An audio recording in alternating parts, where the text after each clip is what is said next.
I love to see the towns passing by and to ride these rails neath God's blue sky.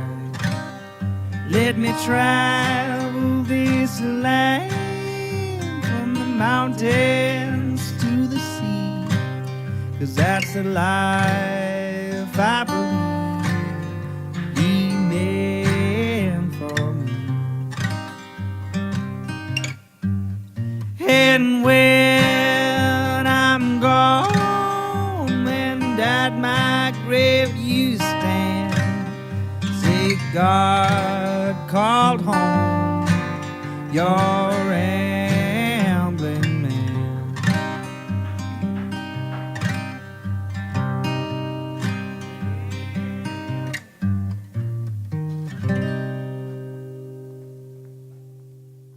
Welcome to Rambling Man Podcast episode number 24. This one is with local legend Dale Mackey of Dale's Fried Pies, and we talk about cults.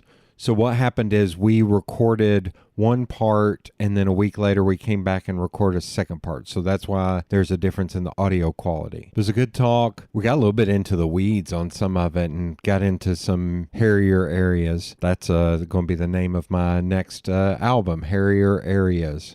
Anyways, a great talk. If you'd like to follow Dale, probably the best way to follow her is on Instagram at MackeyDA. That's MackeyDA.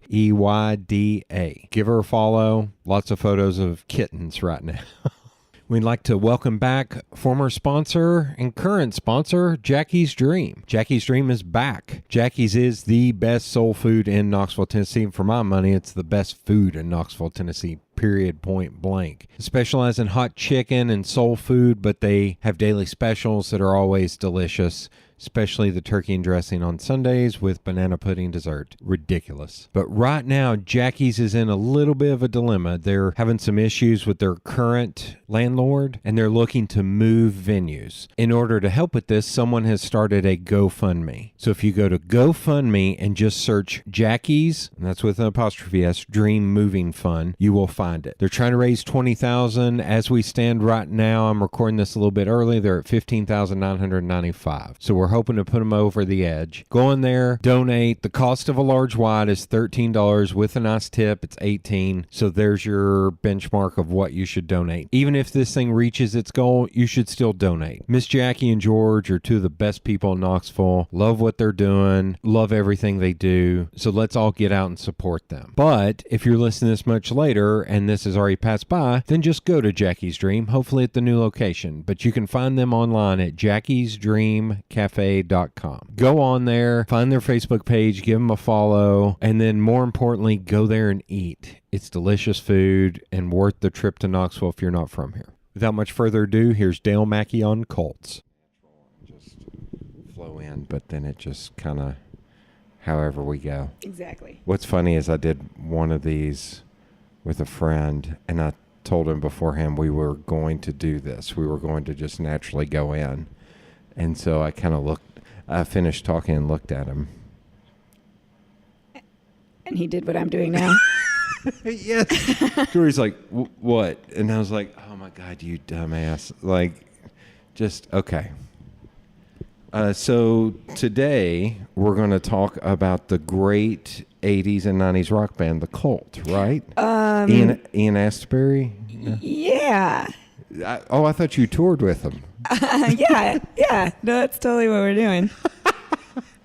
Okay, we're talking cults. Did you happen to listen to that podcast I shared with you? I'm going to guess no. No, I haven't yet. No, sorry. And I wasn't kidding. It was 5 to 10 minutes right in the middle. So I mean, it's not a big thing, but it's a great podcast.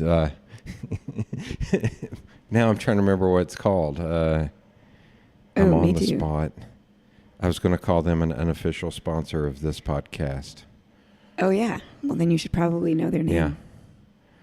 See if they give me a little shout out on there. Go Fact Yourself. Okay. Great podcast. Unofficial sponsor of Rambling Man. There you go. Yeah. Hashtag follow for follow. Hashtag shout out for shout out. Hashtag. I don't know how hashtags work. Cults. How did you get into cults? Like, since you're a kid or as an adult, or? I don't think since I was a kid. I didn't ever grow up with like religion for the most part. Okay. Growing up in the Midwest, I mean, certainly there's like plenty of people who go to church, but Right. at least in like my upbringing, it wasn't as much of like an ever present thing as it is here in the South. Yeah. And so like religion kind of always seemed like this a little bit odd, mysterious thing to me.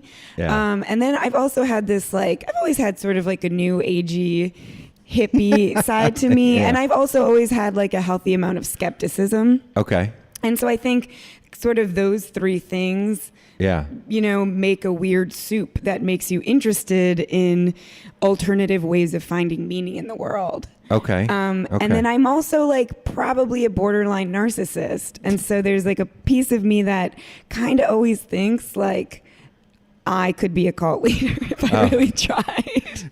No, I love how it didn't go to, I could never fall for that. It was, oh no, I can totally see me leading the Rajneeshis. I hope I pronounced that correct. Yeah, well, I think so, Yeah. number one. And so I think it's both pieces of it. Is I actually think I am someone who could join a cult because in absence of, codified religion, as someone who kind of thinks about things in terms of gray instead of black and white, and as someone who like doesn't have kids, which is a really, easy way to, I'm not saying easy, it's very difficult, but a very clear way of making meaning in your life.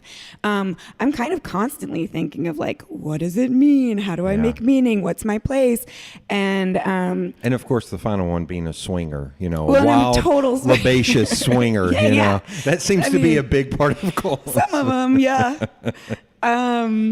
So yeah, I mean, like I could see myself in some world joining a cult, but then, on the other side of it, I'm a rational person and I'm like, this is a racket, man. Like if I could find a way to present myself as this charismatic, all-knowing person and just like get this, figure out how cults work and what makes them work and what attracts people to them, I could be bawling. Well, I'm kind of smiling because we're sitting in the central collective that you lovingly refer to as your own personal cult.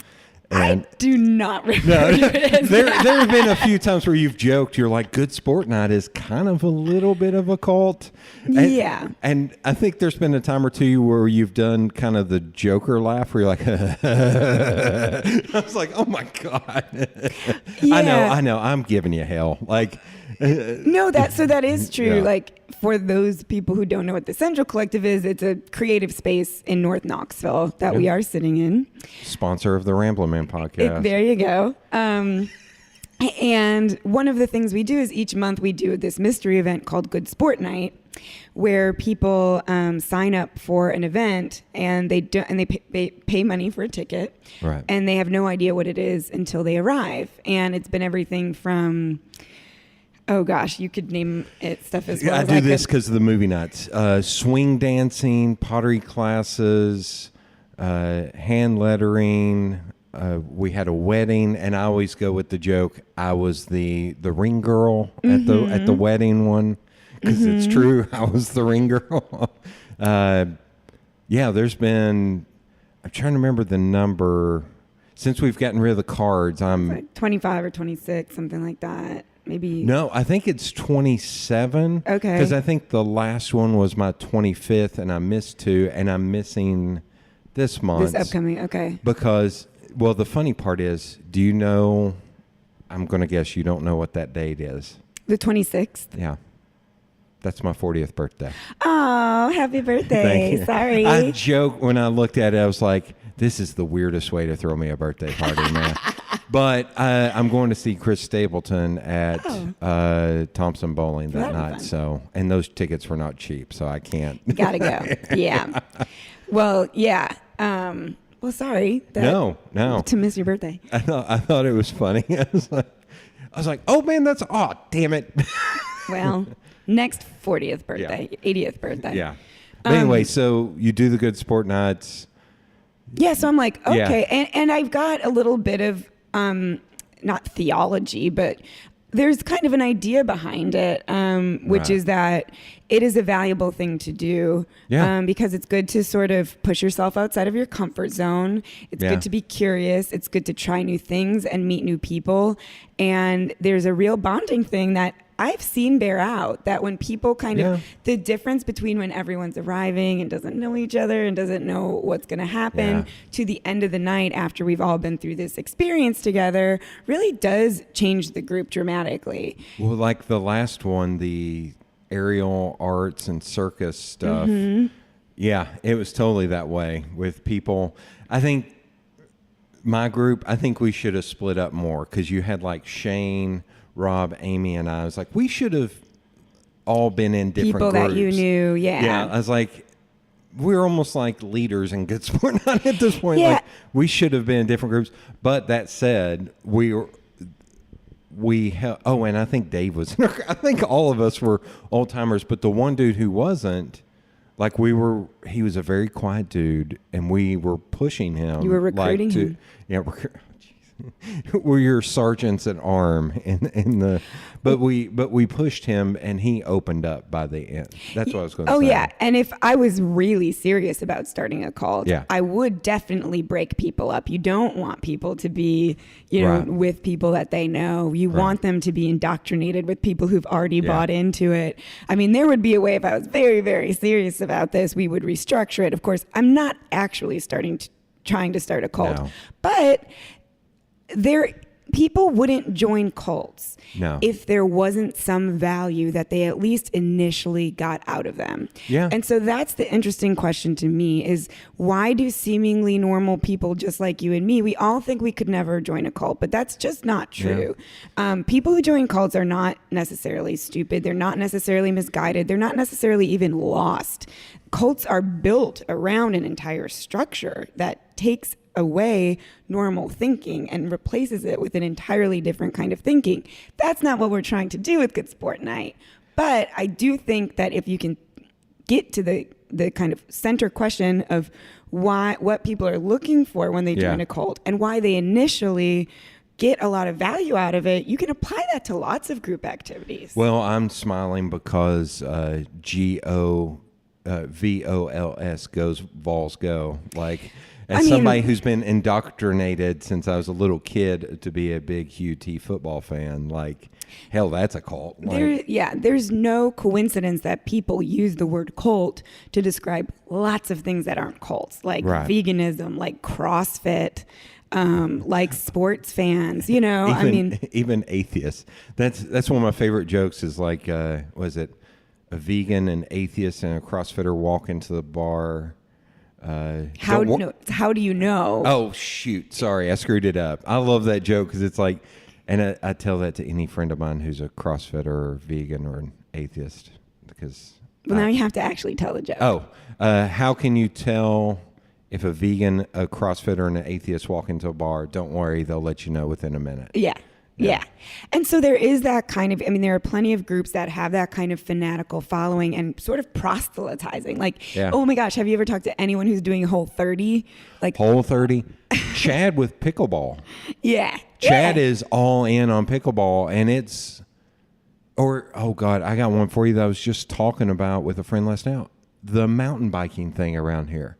The mountain biking thing is like, I had a woman that we were going to go on a date, and she was like, I don't have my kid this week, and I want to get as much mountain biking in as possible. I was like, we never went out, because it was like, what can we go after? Can we anything? Like, at what point is there a split?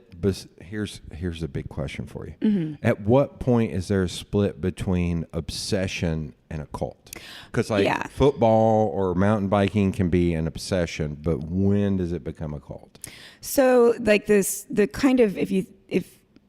sort of classical definition of a cult is that there are a couple like pieces of criteria that it needs to meet. Usually the main one is that it centers around a single charismatic leader. Okay. And that eventually the doctrine or the reason for joining that cult or group becomes secondary to the needs of the leader. So you might start out and it's like a social justice group, let's say. Okay. Eventually, if not originally, those social like Jonestown is a great example. Yeah. Those social justice needs become far secondary to the needs of Jim Jones and his desire to be followed and have power. And in that Koresh too, didn't he? Most cults are like that. I mean, most people are not going to join a group where it's just like, do you want to worship this crazy dude? Yeah. No, that sounds ridiculous. Okay. Most people join a cult because someone that they know is into it and is, trying to get them to join, or because they truly believe in this supposed mission of what they're doing. And then only either as time goes on or as you get kind of further into the cult and you get to know a little bit of what's actually going on the higher ranks, does that become a thing. So, and usually it's kind of what they call like an inverted T structure. So, most kind of any hierarchical group, you'll have, if it's a business, you've got the CEO and then you've got these people. There's a system of checks and balances. A lot of cults will have kind of second in commands, but it's pretty much the leader. So if you picture an upside down T, take the power T, Jody, that I know you know, turn it upside down. So at the top you've got the leader and then there's just a straight line down and the rest of the followers, and the leader is kind of infallible.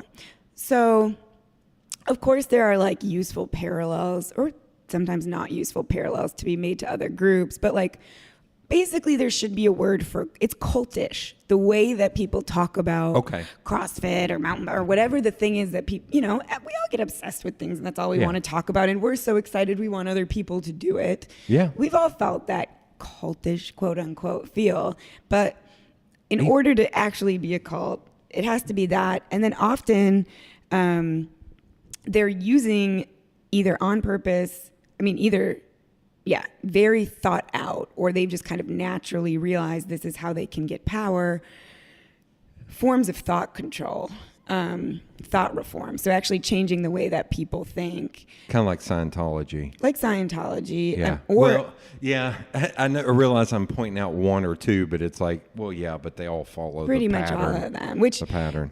And if you think like what thought reform basically means is, there's a lot of different aspects to it and techniques to achieve it. Like the simplest analogy, it's very much like, a domestic abuse situation, kind of, where you sort of, change the way you kind of alter people's reality almost, so that their thinking becomes very confused. Okay. I'm taking notes. I'm trying to remember, because you saying something about that, about getting into something. It's like, this is another bad analogy, but movies that fail, but then people get into them later, cult movies. They're not cult movies, air quotes. They have a cult-like following. Right. So it is weird how... what's the word I'm looking for? Like adopted that word has become for, I was like, if you really step back and look at it and say, no, that's a very serious word. Like, cause you look at like Waco or Wild Wild Country or the Hell Bot people, and you're like, no, all that shit is very serious. And you're like, well, Big Trouble in Little China is a cult movie. And I was like, no, it's a cult like, no. Like, do you think that's a weird thing and that people have kind of adopted that term, or? A little bit. So it's, I, for a while, was thinking about starting a podcast about cults. Right. As you know, and it didn't. as the I think it's still listed on Facebook that I am the art director for the cult podcast. And you know what? The real reason that it didn't happen is because it's very difficult to, it's easy to make jokes about cults. Right. And it's, drink the Kool-Aid is like such a common saying. Oh, God, that people aren't even at all thinking about what that is actually relating to, which is horrific. And around the time of the Hellbot people, they were wearing white. It wasn't Chuck Taylor's. It was white Nikes. Nikes. The amount of comedians that their default joke was like, that punchlined on a pair of white Nikes. And Yeah. everybody just knew what that meant. Right. And I get gallows humor, and I absolutely think that you can joke about things that are difficult and tragic. But, as I was researching more and more for the podcast, I wanted to do a podcast that was fun and funny. And I kind of realized, like, this is not the topic to do a funny podcast about. There are also, like, you think cults, and we think Waco, we think Jonestown, we think Heaven's Gate, we think of these really huge cults, but the vast majority of cults are teeny tiny, and we've never heard of them. They may be very personally destructive, but they're not killing themselves or other people, or Yeah. Well, like I mentioned, the one on Go Fact Yourself, I'm trying to remember, it's the dude who co-invented the Matt Besser of the Upright Citizens Brigade. I've heard of him. He grew up in Arkansas, and he spoiler alert for that podcast, because the thing is, you give them 3 things you think you're an expert on, and they'll pick one of those 3 and ask you a series of questions. That way you can't study beforehand. And then they usually have an expert in the crowd they ask you like 5 questions at the end, and that expert tells you if you're right or wrong. Well, he grew up in Arkansas, and he talked about, like, I think he grew up in rural Arkansas, and there was this cluster of cults out there. And some of them you're going to know. Like, one of them it ended with 2 of the people, it was very small, and 2 of the people got on a public bus, held it hostage, let everybody off, and then killed themselves. That was one of the cults. Like, he said you would just see these people around town. Like, it was just but to your point, it was like they're in middle nowhere Arkansas, and there's more than one. Like, that's messed up. Like, that's weird. Like, you're right. I'm just trying to piggyback off of you saying, it's not all it's not all wild country. It's not all, being able to buy a big plot of land and do all this crazy stuff to it. Yeah, most cult leaders aren't that successful. Yeah. Yeah. And do you think that has to do with them not being... I'm filled with weird analogies today. Not being charismatic enough, not being a good enough salesperson to get people to buy into their cult, or being a little bit too crazy, or... I mean, maybe... Or they're not targeting the right people that are susceptible to that want? Perhaps. I also think, just like not everybody who joins a cult intends to join a cult, I don't think that everyone who starts a cult intends to start a cult. Okay. Some people, I think, have actual true belief in what they think they're starting, and over time, power can get to them, or drugs, or lots of things can interfere. Sex seems to be a big part of all of them. Yeah, these things can interfere that change it from something that started out with maybe very, or at least somewhat, pure intentions. Yeah. And greed, there's a million things that can kind of go wrong.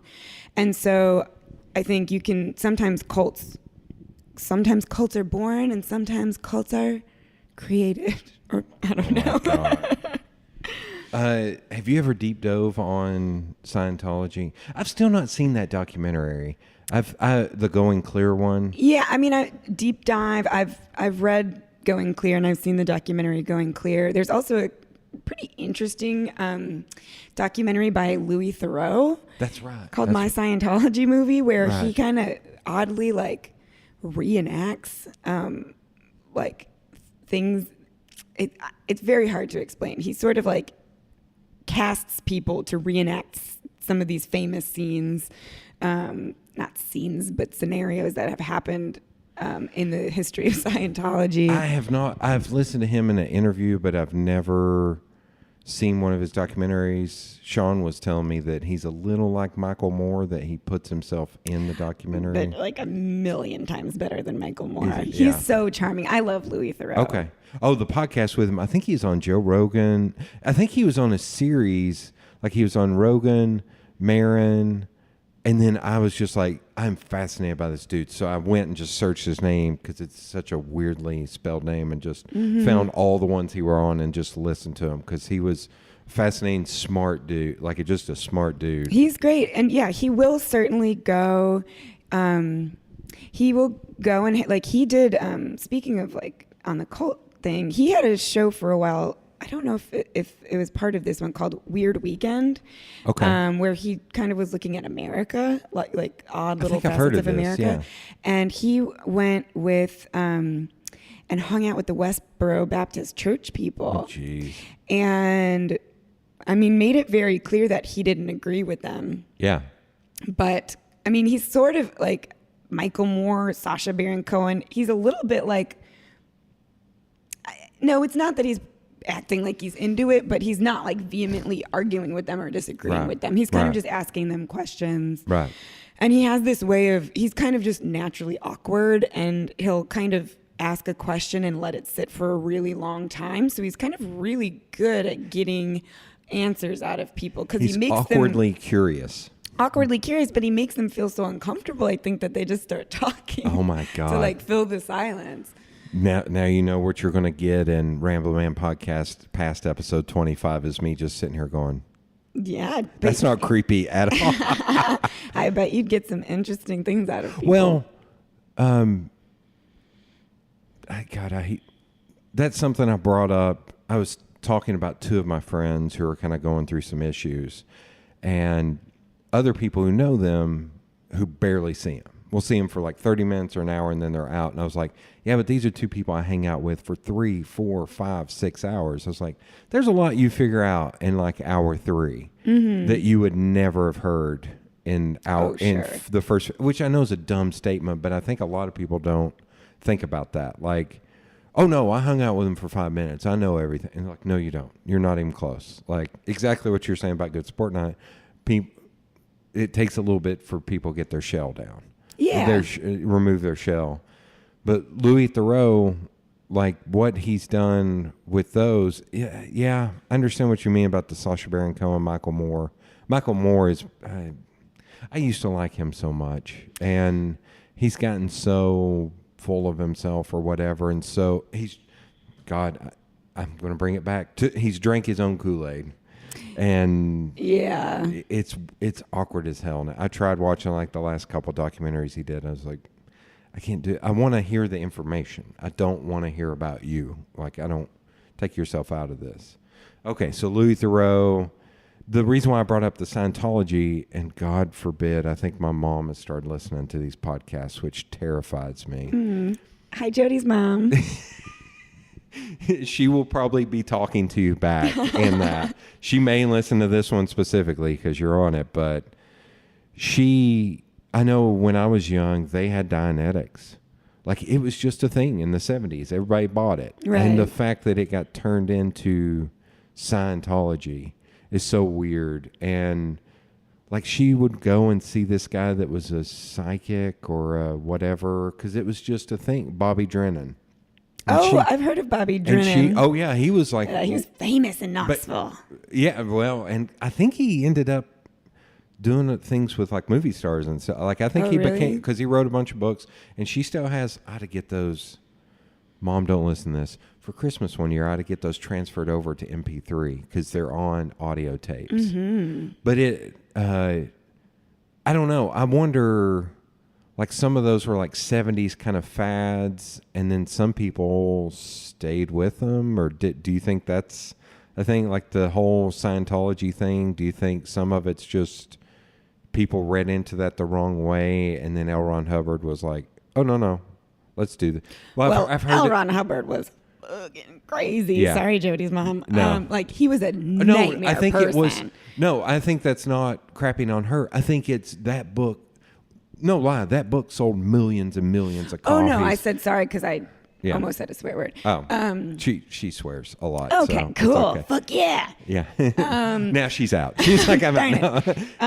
But no, the reason why I think about that is because I heard the interview on Rogan's podcast with David Miscavish's dad, Ronald Miscavish.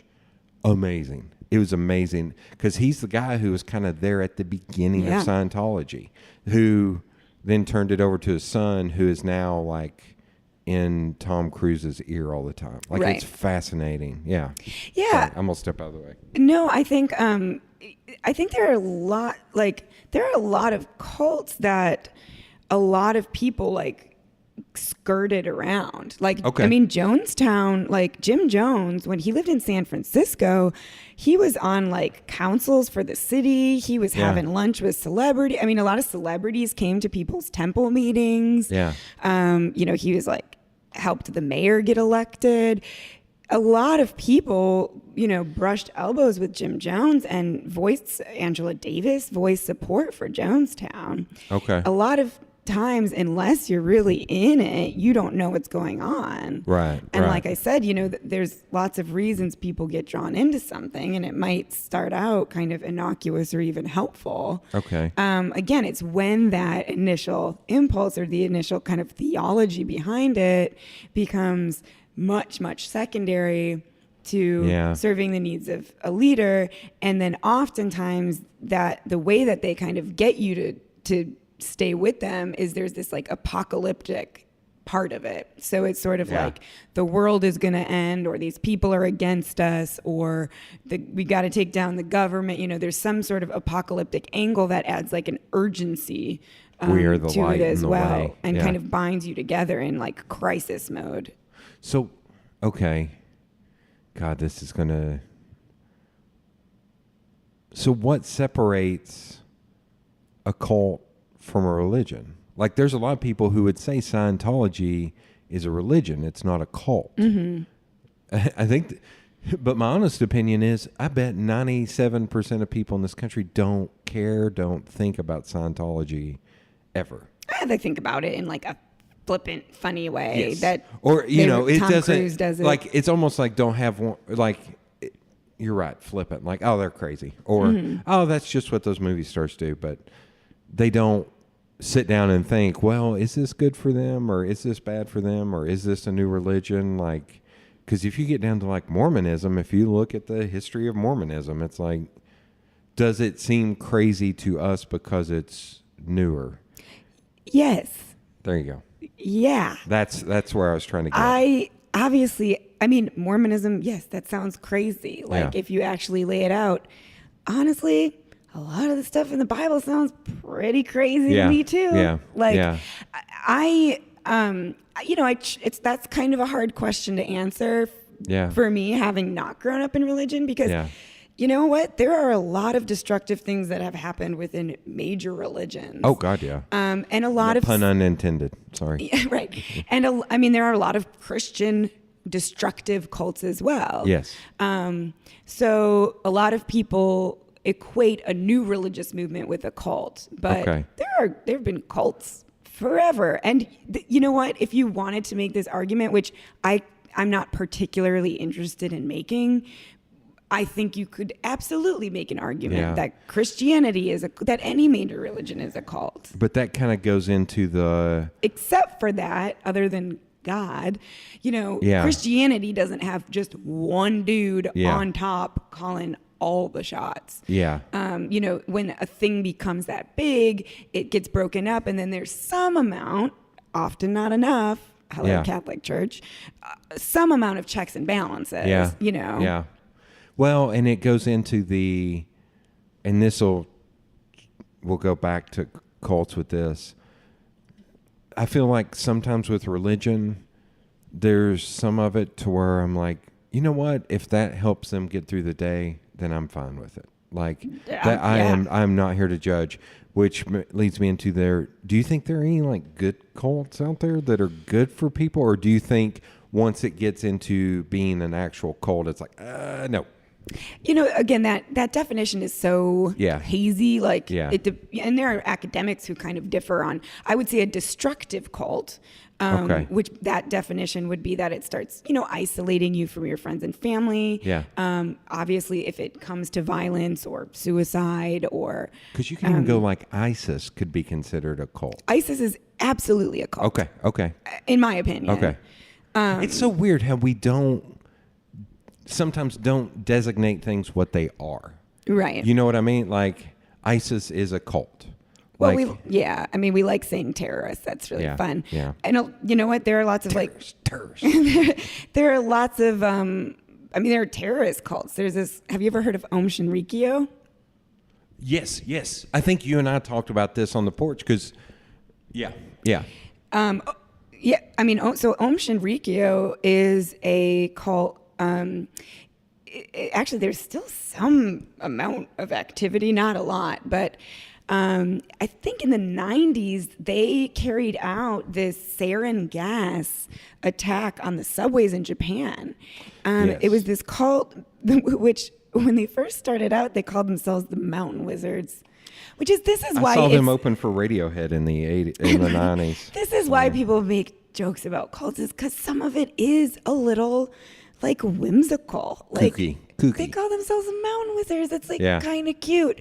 But then, they end up like recruiting all of these like super, super smart, kind of nerdy, like almost like, I don't know. Anyway, I don't want to categorize the people joining this cult, but they, start learning how to make sarin gas, which is this like super toxic gas, and like execute this terrorist attack on the Japanese subways because the leader had predicted that this apocalypse was coming, and it kept not coming and not coming and not coming. So eventually, when your prophecies end up not coming true over and over again, the way that you keep people following is like you kind of push the apocalypse to start happening.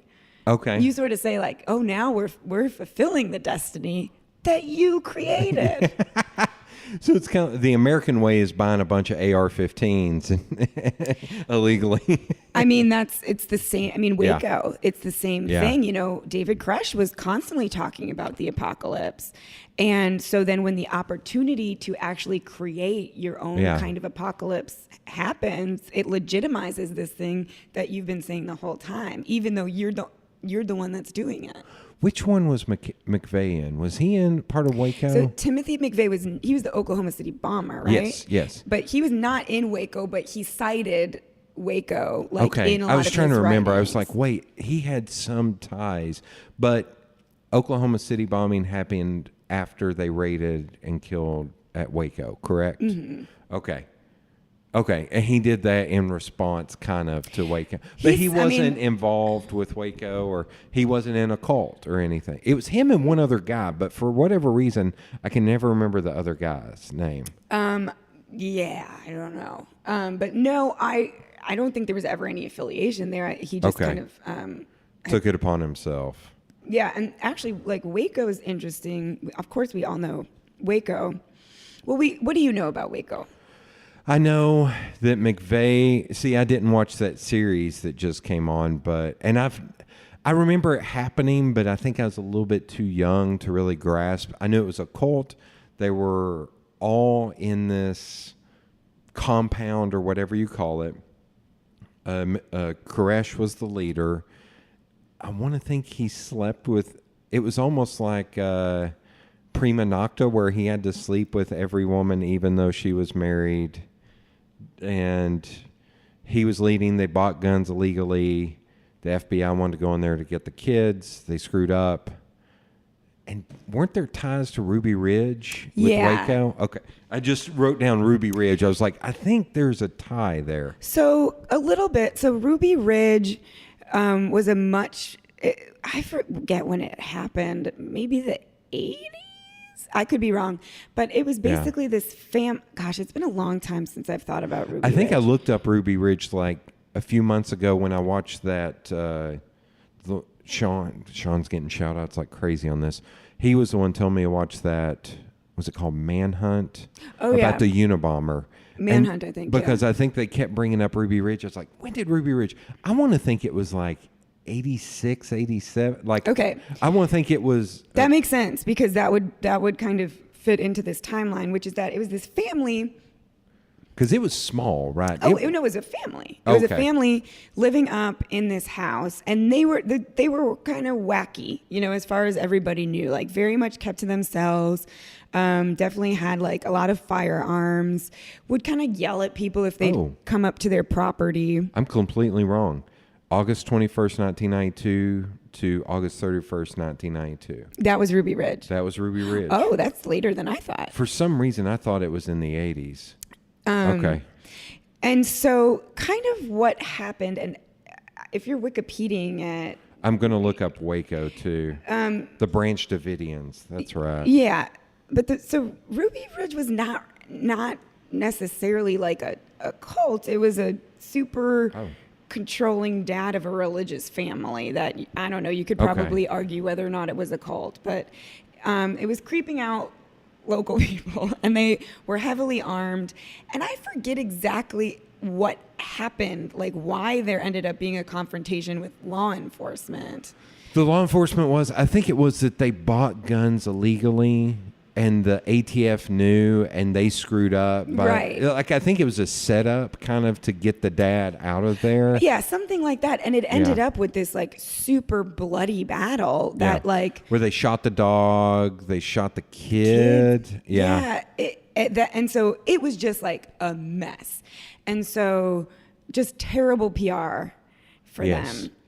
Yes. And so ATF had a lot to prove with this Waco thing. And Waco was February 28th through April 19th, 1993. Yeah.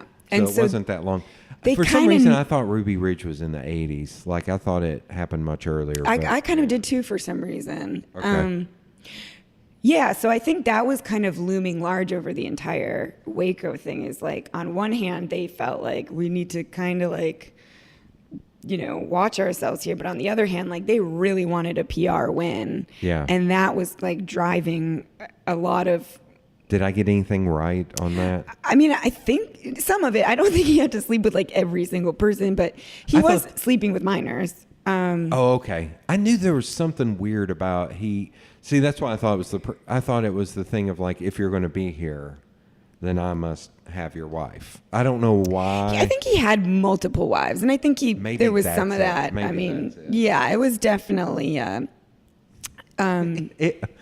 all comes down to men thinking with their dicks. Yeah, that one's funny to me because there are a lot of cults where I'm like, I don't see following this guy, but I could see why someone would think he was charismatic. Yeah. David Koresh, I'm like, really? Yeah. Him? Like, yeah. He didn't, I don't know. The charisma piece of it is missing for me, but I never met the guy. And Jim Jones, if you look at pictures of him, he looks like a Warren Oates, or he looks like a movie star of like the late 60s or early 70s that would be in old westerns or something like that, grizzled kind of. Oh, well. That he probably released country albums. Like, I mean, before the drugs set in, he was a good-looking man. Yeah. And I mean, Jonestown is like, to me, the most fascinating cult of all of them, because I really do, at least to some extent, believe that Jim Jones, I mean, he really was committed to social justice. Yeah. That's how he started, working in, well, where did he start? I think Ohio. Am I wrong? He started somewhere, leading church,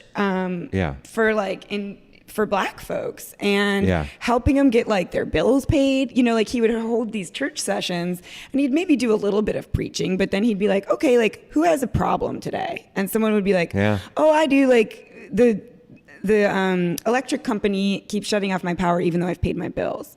And he'd be like, okay, let's help you with that. Okay. And he'd get the whole congregation to like, they'd write a letter together. They'd sit and write it out. They'd all sign it. He'd go like deliver it to the electric company. And you know what? A lot of times, like, having this white guy on their side, their electricity would get turned on. Like, he was actually helping people. Okay. And a lot of I don't think he ever believed in God. I mean, I think he was an atheist. I think he was kind of trying to say, like, you don't have to wait till you go to heaven. Like, we're going to make things better right now. Yeah. And who knows what was going on in his mind in those early days, but he actually was really helping a lot of people. What were the drugs he was? Was it like acid? I think it was speed. Oh God, yeah. Hell, truck drivers were taking speed in the 60s and 70s. Yeah. I think eventually it was like, I mean, he was manic, and he was always, I think, pretty narcissistic, and that just took over. He had a lot of weird sexual stuff going on too. Okay.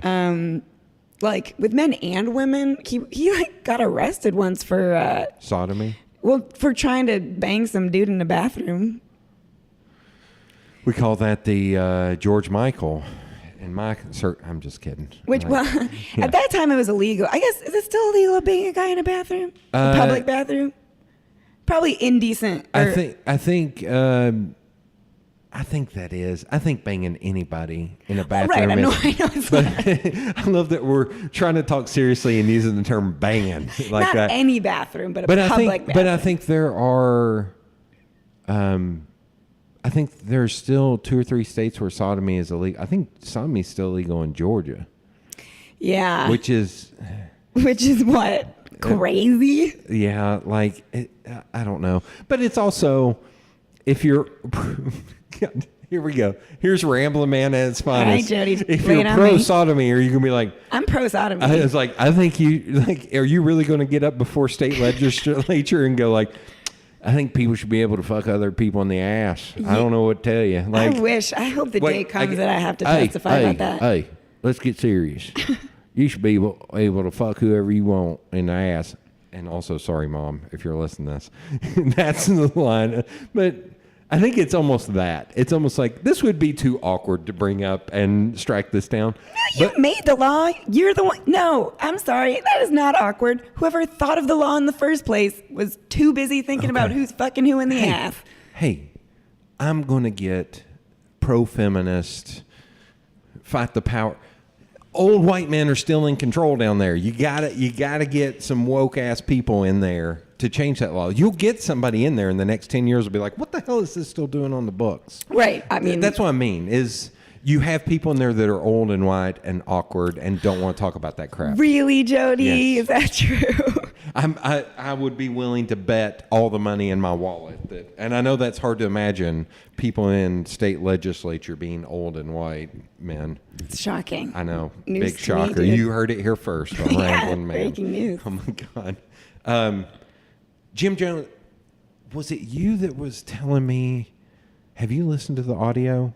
Yeah. You were the one telling me. Because I think you and I were talking about it, and it was like, you asked me if I'd ever listened to the audio. I was like, I didn't realize audio existed. You said, yeah, don't ever listen to that shit. It's the most disturbing thing ever. Like, it's messed up.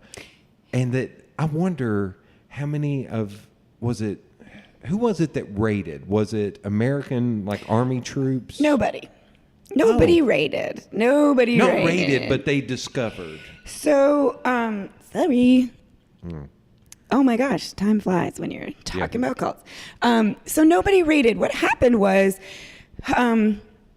this is skipping a lot. Eventually, Jim Jones had the People's Temple in San Francisco. He moved to San Francisco, had the set up shop there. Why did he move down to Jonestown? I've never deep dove on Jonestown. There was a lot of, people were getting, there was the getting arrested. Part of it. There was, people were kind of he was starting to unravel a little bit. He was starting to, ruffle some feathers, and he was also just getting really super paranoid. He was also really worried about nuclear attacks.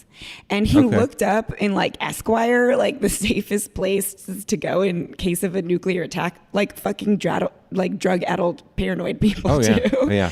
And so he was like looking at, I think like maybe Bolivia.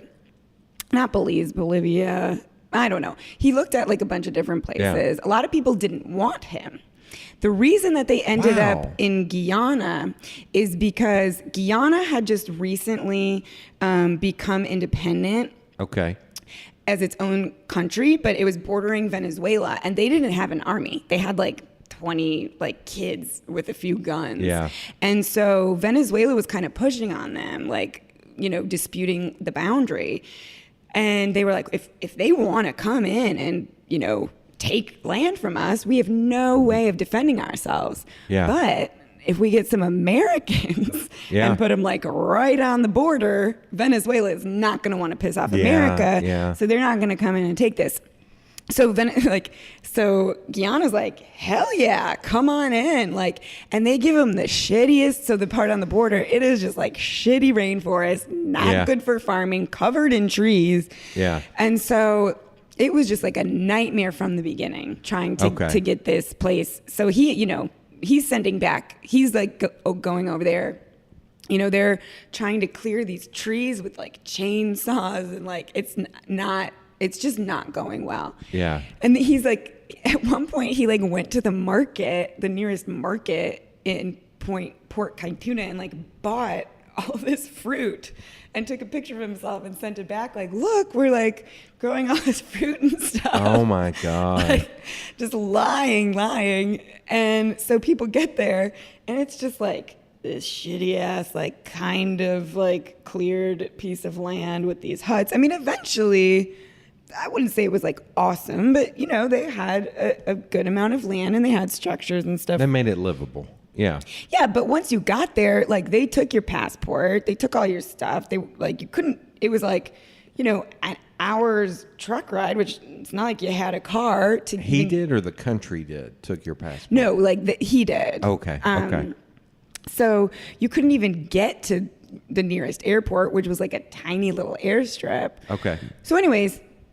All these people, all told, ended up being, 800-900 people.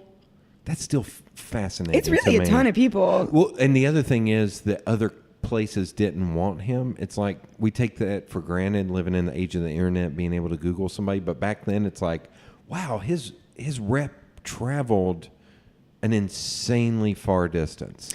Yeah. Like, and who knows, sometimes maybe it was his rep. Sometimes it was like, maybe they could tell this was like a crazy man. Or it could have been just drugs. like, this is an American and we don't want an American coming over here that could cost. He was like kind of, and who knows, what he said. He would tell different people different things, like. That's true. Early on, I'm going to backtrack just a little because I think this is another interesting thing about him. Like early on, to a lot of the really like devout, inner city, like black churches, he would really push, God, Jesus. Yeah. And then he'd like put in a little bit of like communism, socialism in there. Yeah. But then to like, wealthier white people who are really coming in for the social justice aspect of it, like that's what he'd really push. And then just say like, we got to do some of this like God stuff for those people. Like he was very much like, he would kind of change what he was doing. Or what he was, the theology behind it. He was very much like a means to the end kind of dude. I mean, okay, so he conned 800 or 900 people to come down and live with him in Ghana. Yeah, and they'd get there and they're like, this kind of sucks. Yeah. And he's meanwhile getting like more and more paranoid. Some people are very obviously unhappy and or their families are very concerned about them. Yeah. And so eventually Congressman Leo Ryan gets like in touch with some family members of people who are living in Jonestown, and he's like, okay, I'm gonna go down there and I'm gonna investigate. And eventually, finally, Jim Jones actually agrees to it, knows they're coming, and so they come and they have like a actually fairly decent visit. They're kind of like looking at the schools and they're like, like these schools are good. Like people seem happy. Like they were putting on a big show. Of course, like they all ate like shit. And then like these guys come and they're like meat and like big meal. And they had like a great choirs, like the choir singing and like people are like, all right. Like, see, he's an actor, man. He's a director. He's a director. He's John Huston. I mean, like, yeah. Wow. This was like just a charade. And they're like, all right, like, this is actually, maybe this is okay. And at one point, Leo, Ryan gets up and like says, I forget exactly how he worded it, but he was kind of like, I've heard a lot of you say like, this is, the best thing that's ever happened to you or something. Then a note gets passed from some of the people who are living in Jonestown saying, when he says, if anyone wants to come back with me, you can. You guys are not trapped here. He's really trying to show really he wants to come back and either say I saved all these people or they're fine. I told them they could come back and no one wanted to come back. Yeah. A note gets slipped so one of the people, they thought they were giving a note to Leo Ryan, but they actually gave it to a reporter who was traveling with him. Oh, shit. Eventually Okay. it gets around. So they're kind of now secretly trying to figure out how to get these people, these like defectors, to like come back with them. And Jim Jones gets word of this. His paranoia goes into crazy hyper mode. Someone attacks Leo Ryan while they're like leaving. And like Jim Jones is like, but you had a good visit, right? Does this like change anything? Yeah. And Congressman's like, yeah, it changes some things. Yeah. I think he said it doesn't change everything, but it changes some things. And then it's like basically chaos. Like as they're leaving, with some of the family members and the press, these people drive up in a truck and start shooting the congressman, the press people. And then, there's no proof that Jim Jones like ordered them to do it, but then he has now this catastrophe on his hands. Yeah. And that's when he gathers everyone together in what he calls like a white night. And he's done these before. It's like the middle of the night and he'll wake everyone up and say, there's like some emergency. So they're used to this. They're also, by the way, used to drinking liquid that he says is poisoned. And he's like, this was not something that hadn't happened before. Then he would say, no, it wasn't actually poison. This was a test. Yeah. So this was not necessarily, other than the visit, and I don't know. Oh yeah, they did. So he tells them that the congressman is killed, that people are coming for them, that they're going to kill the babies, and that right now what they need to do is have this revolutionary suicide. Yeah. And they start lining everybody up, and the children go first. And who knows how many of those people thought that this was another test. I'm assuming most people could tell that something crazy was going on. Yeah. But then they just start watching children die. And then a lot of people did not want to, have their children die. Yeah. Or themselves. So, what you don't hear in the tapes is they were at gunpoint. What you don't hear in the tapes is that his wife is off, she's too far away to hear. She's screaming, like, don't do this. So it was actually him that was recording. It wasn't people who happened upon it. No, this was like an in-house recording. Jeez. Okay, so some reason in my mind, it was like the army or somebody had come in. No. And they were in the This is from their archives. There's tons of archives of his preaching. And he's like slurring. He is whacked out. Yeah. And you can hear him say, he called his wife mother, and he's going, mother, mother, mother, don't do this. Like, she's like protesting. And he's just like, lay down your life with your children. And there are people kind of almost reasonably, especially this one woman, I think her name was Christy or Christine, is kind of saying like, there are other options. And he's just kind of like arguing with her. And he's like, hurry up, hurry up, hurry up. I don't really recommend, I don't recommend listening to it. Oh, no. Oh, hell no. Oh, hell no. You don't hear Like babies dying. And you hear babies crying, who knows? It did, I will say, it did kind of give me, I don't know, more of an understanding of what really kind of how it's so hard to picture how something like that could even happen, you know? Or how it, I don't know. I know. Okay, this may be a very dumb question. So not everyone died. Pretty much everyone died. Really? Who was there? Yeah. So there was one, this is terrifying to think if you were her. There was one old lady, I think her name was Harriet, who was so a lot of the old people, they didn't get up and go to the meeting hall because they were either too weak or just they let them sleep or something. And they went in, and also a lot of people were injected with cyanide. A lot of people did not, quote unquote, drink. So it was cyanide. The poison was cyanide. It was cyanide and maybe some other things, mixed together with a vat of not Kool-Aid, Flavor Aid. Oh, okay. And I'm sure Kool-Aid, its PR department is and it was like, Flavor Aid. It was not Kool-Aid. But a lot of people didn't drink it. So a lot of the old people, while they were sleeping, or who knows if they woke them up, got injected with with cyanide, which is a terrible way to die, by the way, very painful.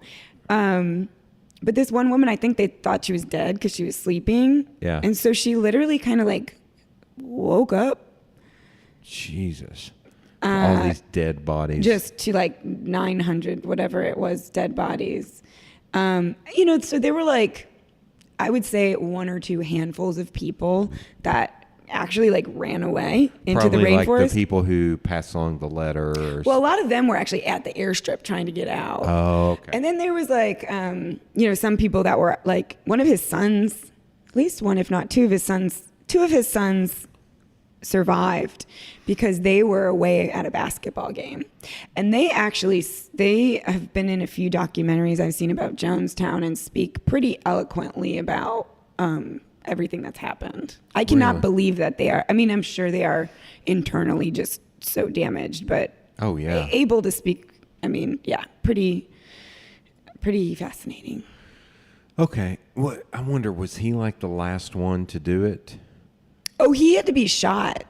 Oh, he ended up getting shot. He didn't take the sign. No, he's a fucking coward. Who shot him? I don't know. Oh my God. Okay. That's wild. I thought of a very morbid joke there in the middle.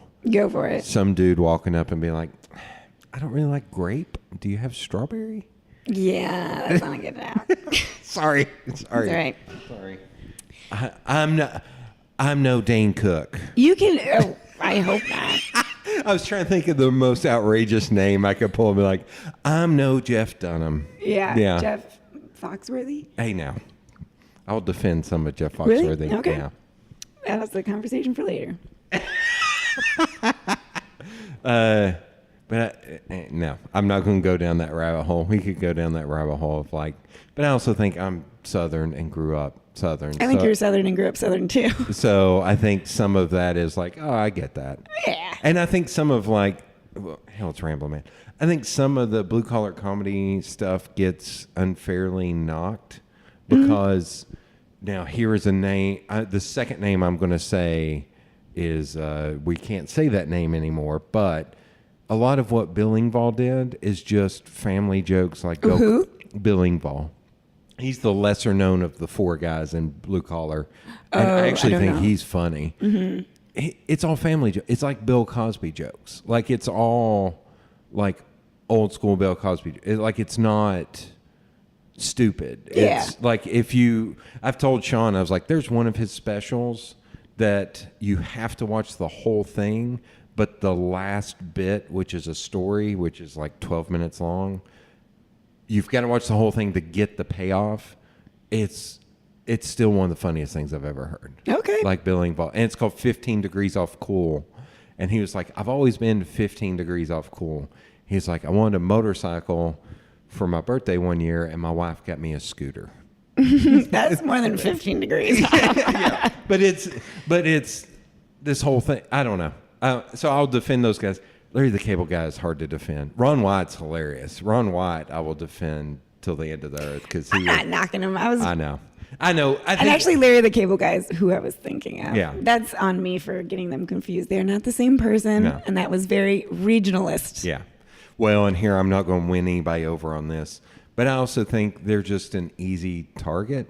Just kind of Nickelback is. Like, Totally. Nickelback sucks. It's like, I don't like that people knock Nickelback when Katy Perry is a thing. Like, I am a staunch anti-Katy Perry person. I'm not the person to talk to about popular music or any kind of music. I think she can't really sing. What's her big...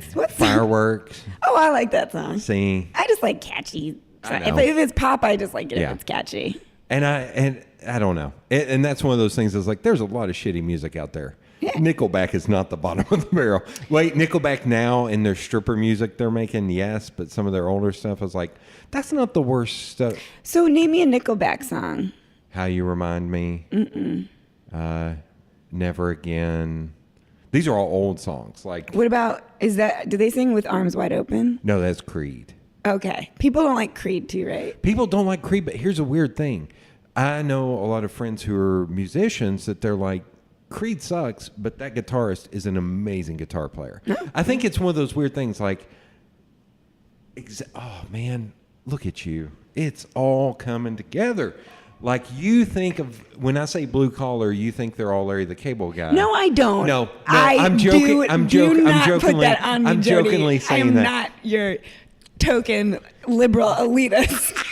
I love it. Oh my God. You're getting a high five on that one, man. That's amazing. No, but I think when people think Creed, the one that, when I say blue collar, the one that comes out in your mind is Larry the Cable Guy. When you say Creed, a lot of people think of Scott Stapp and how over the top and dramatic. Well, how could you not think of that? I know. Though? But like the other guys are great musicians. Like it's hard to argue that.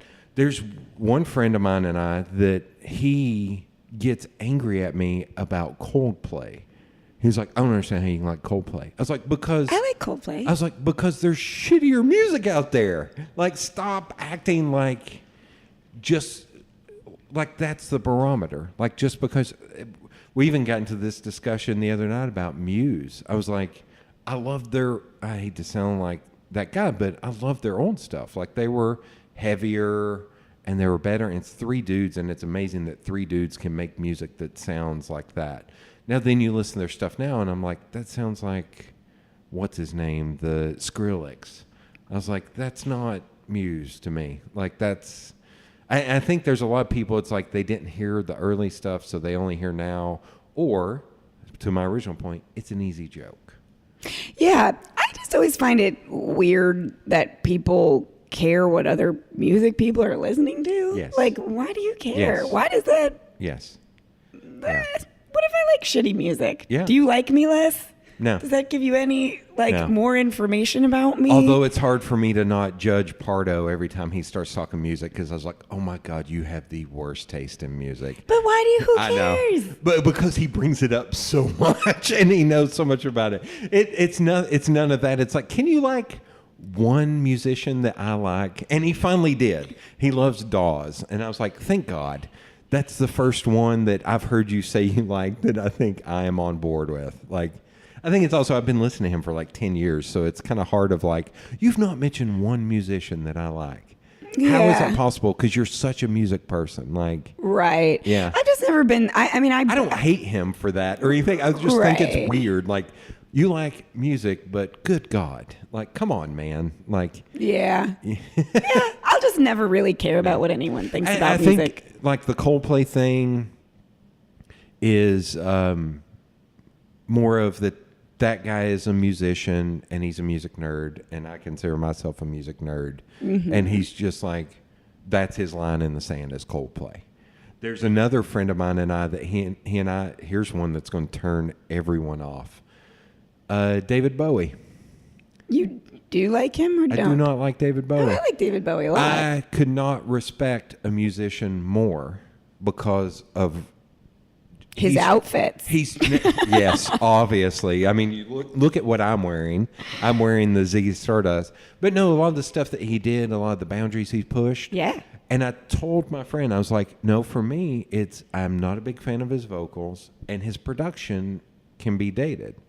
And he turned to me and he went, that's a fair point. I was like, thank you. Maybe don't defriend me, because I was like, now some of his songs that I've heard covered by other people, I was like, that's amazing. It's just, I'm not a huge fan of his vocals. Yeah. There's one friend of mine that said, it was nice being friends with you over that. I was like, okay, dude, like, and I told him, I was like, I'm going to do the reverse to you, and I'm going to get you to like Nickelback. And he was like, that will never happen. I was like, that's not a good foot to start off on. Why not give it a chance? Who cares? Who cares? Right. There's so much bigger fish to fry. Yeah. This also a friend, and he may be listening to this, where he's like, I'm getting old. I like Pink Floyd. I'm digging some Pink Floyd now. I was like, I've always liked Pink Floyd. They're not an old... What? Like, who cares? Yeah. Who cares? There's so much bigger things to deal with now. Yes, I literally don't care. I've got a personal relationship with music. I like hearing what other people are listening to. Yeah. I like making people mixes sometimes, Yeah. but like, if they don't like it, I don't care. Like, I try to think about, like, I'm not going to make someone who's, like, really into, folk music, like a Katy Perry, compilation. Katy Perry, Kesha, going down the list. No, Kesha. There's like a couple of people who have fussed at me about not liking the Decemberists. And I think one of them is your hubby. No, he loves them. Yeah, I was like, I don't like... Oh, he got mad that you didn't. No, I didn't get mad, but he's like, I don't understand with the music you like. I was like, because I don't like the dude's voice. That voice is... It's very... I think you don't like men with high-pitched voices. Yeah, that could be it. No, I like The Tallest Man on Earth, if you want to get in the weeds. I don't really want to get in the weeds. Huh? I said, nah, let's not get in the weeds. But like his stuff, I've had friends be like, I can't listen to this. Like his voice is... I was like, for some reason it works for me on Tallest Man, it does not work on Decemberists. Yeah. So it's just a different... But it's amazing how many... it's more than a couple that have kind of fussed at me about not liking the Decemberists. I was like, I listened to their last album, it was okay. And they're like, oh, I didn't like that album. I was like, okay. I don't know how to win here. Like, yeah, there's no winning. That's the thing. No. Everybody wins. There's so much beautiful music in the world. The bigger one for me is I am not a fan of the Star Wars movies. Oh, I'm pretty much like a 5 out of 10. Yes. If that means I haven't seen most of them. I've seen some of them. I can't remember if it was Sean and I or Jason and I that went and saw Solo. I think it's Sean and I, because I think I walked out, I was like, I think that's the first Star Wars movie that I actually enjoyed. It was like that it was fun. I was like, the ones before that, not so much. You know why I like Star Wars the first time I saw it? Was because when I was a little kid, my favorite movie was Spaceballs. Yes. But I had never seen Star Wars. Yes. I just thought it was this like weird space movie that was so funny. And there were all these like puns and it was super weird. And then like the first time I ever saw Star Wars, I was like, they totally ripped off Spaceballs. Like someone should say something about this. That's amazing. amazing. Like copyright infringement going on. That's amazing. That's still, I think one of the hardest I've laughed as a kid was during Spaceballs, where they're combing the desert. Oh my gosh, I love that too. That's the part as a kid. And like when he's like the screen's jammed and the little like jam comes down. Like I was truly delighted by all of that as a child. But when it goes from person to person, and the last guy goes, "We ain't found shit." Yeah, with as a kid, I remember just blurt laughing, snot coming out of my nose. Like, first of all, because it was a curse word, and I was a kid, but I was just like, "Oh my god!" Like just that it just came out of nowhere. And still, when I hear it, it makes me laugh because it's like that's so dumb and amazing and funny and just. Goes in a direction you never thought it'd go. Like, and it, you know what? It actually like held up. Like watching it then later, once I knew that it was a Star Wars parody. The Star I was Wars. like, oh, there's a lot I did not understand when I was watching it as a kid. But that's amazing. I wonder how many people that is them. I think one. No, I bet there's a lot of kids that saw Spaceballs before Star Wars. Oh yeah. Maybe. Yeah. I bet there's a lot. Maybe. I'm not saying millions. I'm saying I bet there's a lot. Yeah. All right. There's at least you can start your own cult. Nah, not about that. Okay, I do have some good.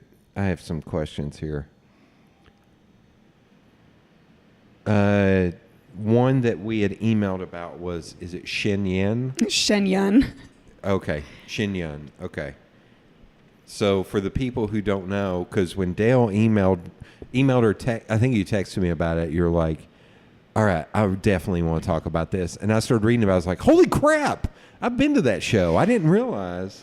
Yeah, so I forget how this like came about. It was just one morning when, you get down like an internet rabbit hole. Oh, yeah. So there's this show called Shen Yun. Before we do that, can I tell you a funny, stupid rabbit hole that I've gone down? Oh, sure. So when I worked at the paper the first time, there's a point where I was in marketing where I didn't have a lot of work to do. So I would just read random Wikipedia pages. So I was reading, I think I was reading an article on Danny Glover. Mm-hmm. And one of my bosses walked by and I had a mirror to where I could see her kind of do a double take on why I was reading an article on Danny Glover. And then like a week later, randomly, I was reading an article. I was reading the wiki on Danny Glover again, and she happened to pass by. And she did like a triple take, and my friends Kim and Michelle are like, I want to know what's going on in her head. That you're like obsessed. I was like, I'm starting a cult about Danny Glover. She's like, out of all the people, Danny Glover. Everything leads back to Danny like, Glover. Danny Glover. So when you talk about rabbit holes, that's what I always think about is my Danny Glover obsession. Yeah. Well, So you were going down. Sorry, you were going down a rabbit hole. So anyway. And Shen Yun. No, I was reading a book about cults. Let's be honest. That's how it started. Okay. And, but I worked at the Tennessee Theater as a bartender for a couple of years. So I had bartended when this show called Shen Yun comes to town. And it's this they sort of bill it as almost like Chinese, Cirque du Soleil, not quite as circusy, but like a dance, like a narrative dance kind of show. And it's very pretty and airy. And I mean, really, if you were just kind of at least from the 5 minutes that I stepped in to look at it, just looks like very pretty set pieces and elaborate costumes and just a light kind of spectacle. You wouldn't think there was much behind it. But apparently Shen Yun, this dance show, which tours all over the country. Oh, yeah. Is like a piece of propaganda by a Chinese. The Chinese have labeled this group a dangerous cult called Falun Gong, which it's like a political group, but that's when on Tiananmen Square, remember when those people set themselves on fire? That's Falun Gong. Really? Then this is the people who are funding Shen Yun, and I worked there. Yeah. It's this piece of propaganda that's traveling all over the United States, and we all think it's super cute. I mean, I don't think they're gonna get a lot of followers from it. It's certainly not overt propaganda or anything. So I kind of am wow, what's going on here?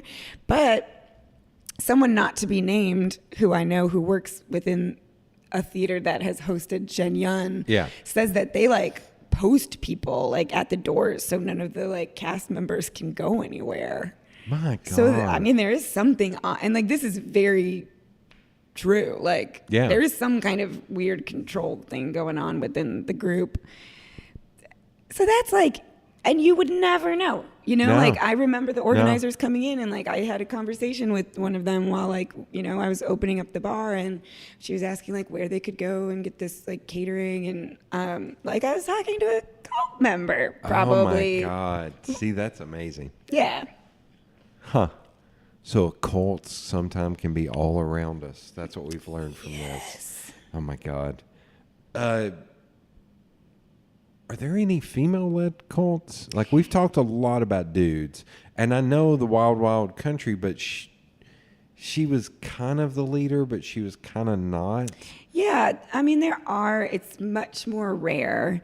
The one that pops to mind is there was this cult. Heaven's Gate. Actually, I mean, people think of Herf Applewhite as the leader of Heaven's Gate, but it really Heaven's Gate started when he met this woman, Bonnie Lou Nettles, and she kind of convinced, he was sort of this he had been a singer, and he taught singing in choir and was gay and kind of struggling with that and didn't really he just was kind of a complicated dude. Yeah. And he met Bonnie Lou Nettles, and they kind of felt like they were spiritually connected, and they kind of came up with this we are meant to do something. And she was in many ways sort of the driver, and in many ways when they were working together, she was kind of the one calling the shots. She ended up getting cancer and passing away. Okay. And there's some question as to whether or not, once he lost her, and a lot of their thing was we'll live forever. So then that's kind of, when one of the two leaders dies, something sort of has to change. Yeah. And so that's probably when this idea of our bodies are just our vehicles, and we need to shed our vehicles so that we can, ascend to this other plane, maybe came into his head. But so I would say that they were, probably pretty equal. Was there a long period between when she passed away and they finally? I don't remember exactly how Okay. long it was, to be Okay. honest. I don't think it was like I don't remember. Okay. But I don't think it was a super, super, super long time. Okay. They, because they were around, well, maybe 15, 20 years. Yeah, I mean, I guess that was, they were around for a while. But then the one that really comes to mind is a very odd group called The Family, which a lot of cults end up calling themselves The Family, obviously, in Australia. And this couple thought that this woman was like the Virgin Mary or God, and they would adopt all these children. They had all these children, and then some of their followers, they would like kind of take their children or like get them to kind of hand them over. So they had this like giant group of these blonde. If the kids weren't blonde, they'd dye their hair blonde. So this just like, It sounds like Children of the Corn. I mean, really, it looked like it. They'd dress them up all in the same outfits, but it was very much worshiping this woman as the leader. What years was that around? I think it was like, I'm so bad at chronology. Yeah. Here's the, like, I'm such a bad host for this. I'm such a bad guest for this because the details really stick in my mind and certain like of the emotional core concepts, but like chronology, I'm pretty bad at. Specifics, I'm like fairly. Do you think bad it's at. around like the 70s? That's kind of what I'm thinking. I just looked up Heaven's Gate. So Bonnie Nettles passed away in 85. Okay, so it's like. And then they finally did their thing in 97. Yeah, so there and was also their logo is terrible. I know, and they were computer designers, like website designers, I think. Oh my God. That's how they made a lot of their money, was doing early computer stuff. That's hilarious. Oh, I don't know. I kind of like it. okay. Here's a weird thing. So it's saying it started in 1974, went defunct in March of 19 to the 20th of 97. Members 41 pre-1997, 8 post-1997. So does that mean there are 8 people who still follow Heaven's Gate? Oh yeah. I thought it was a lot more people than that. I didn't realize it was just 41 people. Huh. They're I'm going to try and see if I can look up The Family, though that's going to be a nightmare too. look up The Family Australia because they were in Australia. There are people who still maintain the website. The Heaven's Gate website is like still active, and you could email them. Like, there are certainly people who just they either like weren't there or they just decided not to leave, but who still basically like believe in the tenets of it. Huh. I'm going to have to look up that website. Heaven's Gate were also like, if you like listen to either interviews with people who were part of it and have left and maybe are still sympathetic or consider themselves part of it, but also many of them like taped exit interviews. Really? They were like pretty smart. I would say also kind of like nerdy, like I said, like a lot of computery people. Heaven's Gate was a real interesting group of people. Okay. The Family. It's listed under Wikipedia as a New Age group. Mm-hmm. Well, she started doing like yoga stuff. Yes, 1960s. Anne Hamilton Byrne, born Evelyn Edwards in 1921. So she was 40 when she started. Is that right? 21 to 60, mid 60s. So she was in her early 40s. Leadership of yoga teacher, and it gets down into beginnings. New Haven, Kai Lama, Siddha Yoga, police intervention. Yeah, so she started this like yoga center, and that was another one where it was really smart. Like a lot of doctors, a lot of like very well respected people, kind of started joining this group as like a new agey. A lot of them take LSD. You know, it's like those high strung professionals that need to let loose a little bit. Yeah. And then before you know it, you're giving this lady your kids. Yeah. And she's dyeing their hair blonde because she loved... And like severely abusing them as well. Okay. But that's about it. Like there's not a lot of female led. I mean, those are the ones that by and large, cults are led by men. Okay. Absolutely. Well, hashtag down with the patriarchy. So, but here's the other thing. There's a ton of yoga studios and yoga groups led by women. I mean, like a lot of the things that become cults are led by women. Women are just not as fucked up as dudes are. Well, that's like Good Sport isn't a cult, but it could be if I wanted it to be. Yes, this is the point that she was talking earlier where there is a changeover and it starts to go weird. No, because I'm just kidding. But there are a lot of women who are leading a kind of group where all the pieces are in place if they wanted to make some transition into obsessive leadership and thought reform and apocalyptic thinking and all of that. But like, we don't I have do that one shit word so for you: much. Instagram. The amount of crazy, the amount of. I'm trying to think of a nice way to say this. No, there's not a nice way to say it. The amount of nobodies who have massive followings on Instagram is fascinating to me. Yeah, but that's not power in any way.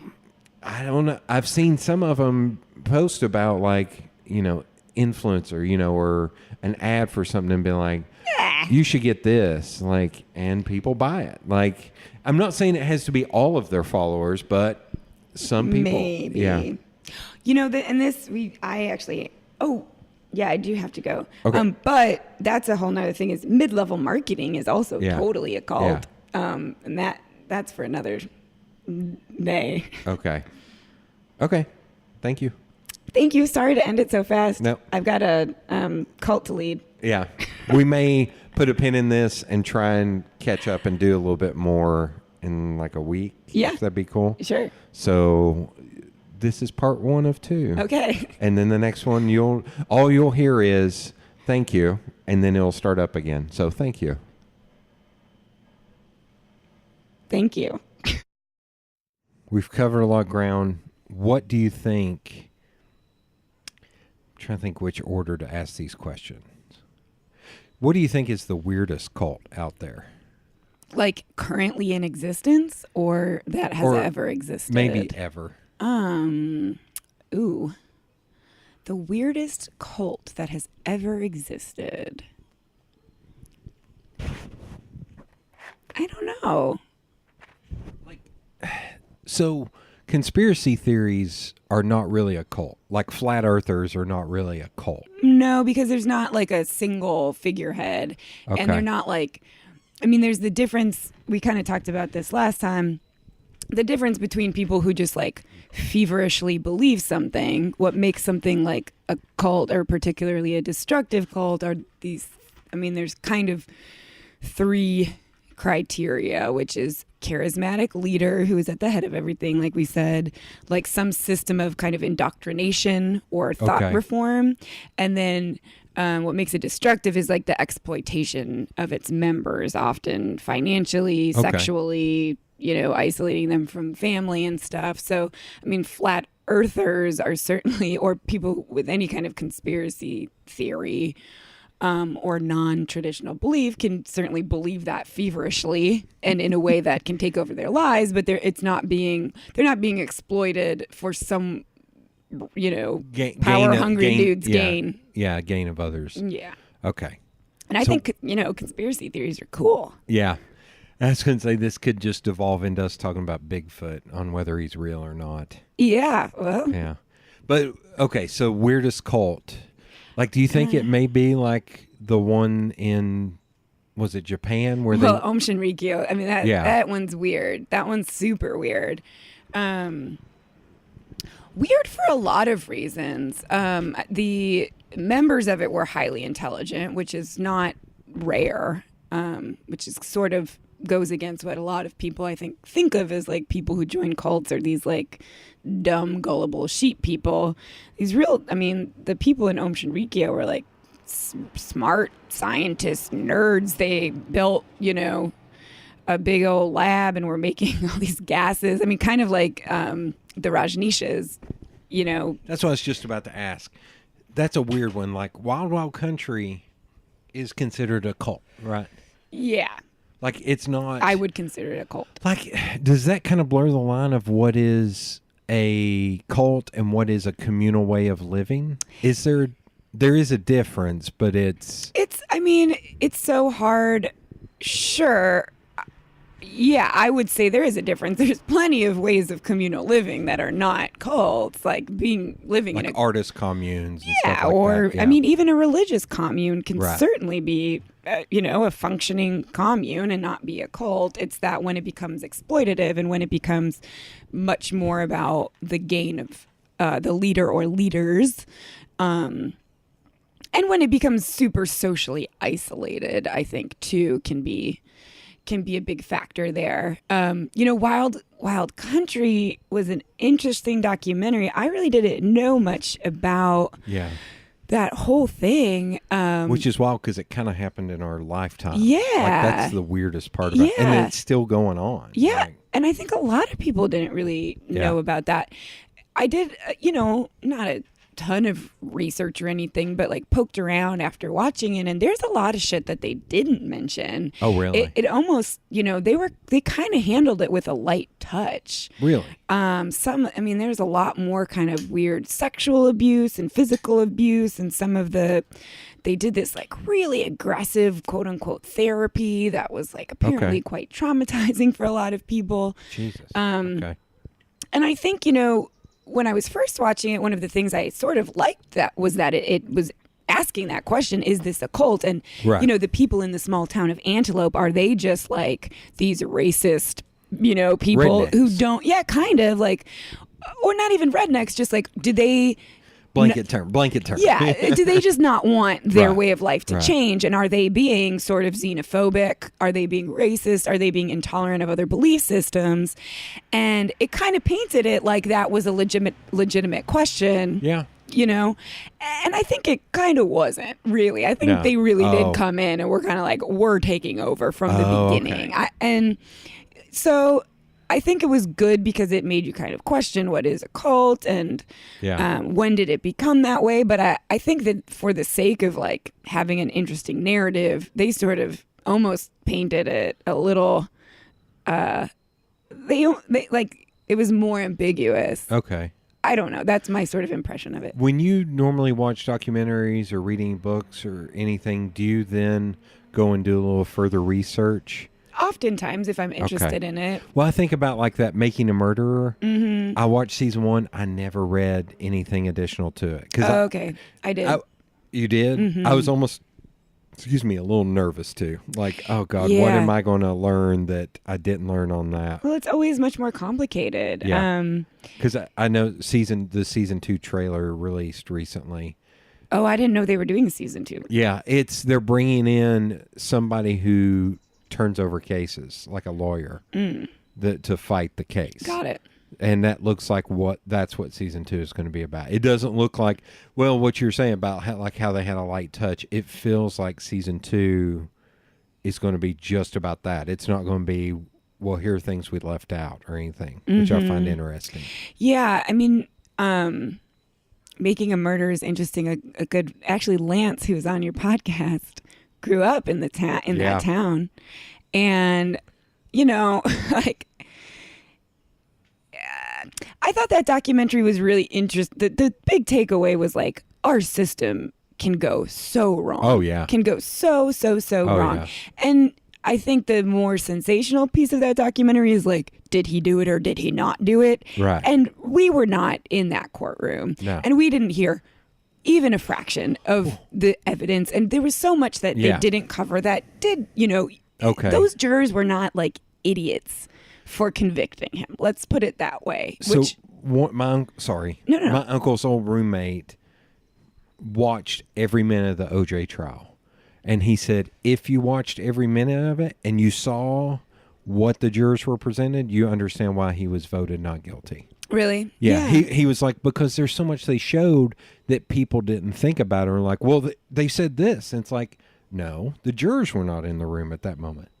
Like, there was a lot more, exactly to your point. I'm just backing up your point. Yeah. Yeah. And so, with any documentary, no matter how well made it is, and I think a lot of times you can confuse it being like well edited and well produced Yeah. for being like, that makes it seem like legit and like Yeah. it's super accurate.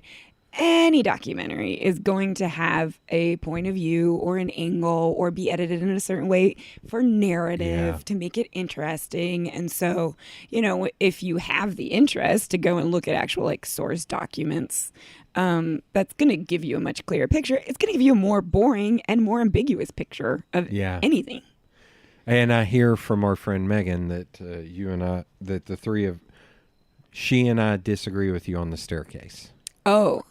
I almost feel like we need to have a podcast of just the three of us arguing about the staircase. Do you know David Rudolph is coming to Knoxville? Yes. Yeah. I keep looking at that. I don't know that I want to sit and listen to him talk. I don't necessarily either. No. Yeah. No. So you think he did not do it? Is that? I think he did not do it. Okay.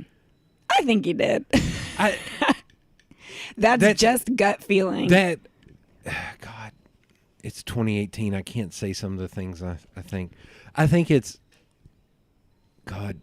All right, I might say something outrageous here. Oh, outrageous. Say it. Yeah. I've been around men and sports and masculinity and all that shit my entire life. Mm-hmm. Me too. He does not seem to me, and I'm going to go back to what we're saying about Making a Murderer with what they presented. He doesn't seem like someone who could kill someone? Yes. Anyone could kill someone. I know. But I don't know. Just for me, just looking at that guy and... Oh, really? Yeah. I feel like there's just rage bubbling underneath the surface. He is so well measured. I think there is, but I also see him as the type of guy that does not lash out in that way. I know plenty of guys that have more rage than that guy that would never touch anything in their life, would never hit anything, would never, even in anger, they wouldn't do any of that. Yeah. Well, I mean, and you know what? Both of us are like, we're going back on what we were just talking about. Well, it's so dumb. Like going based on what you feel. Everybody reacts differently in different ways, and judging someone's like guilt or innocence based on how they're acting, just that doesn't work. So it's dumb that I'm saying, oh, I'm just getting this gut feeling from him. Yeah. But the like the editor or producer of the documentary, he's like in a relationship with. Oh, really? Yeah. See, that's another one I haven't gone down the path on reading more about it. So, I mean, there's certainly some bias there. I can go deeper on him, just that weird elite rich people thing.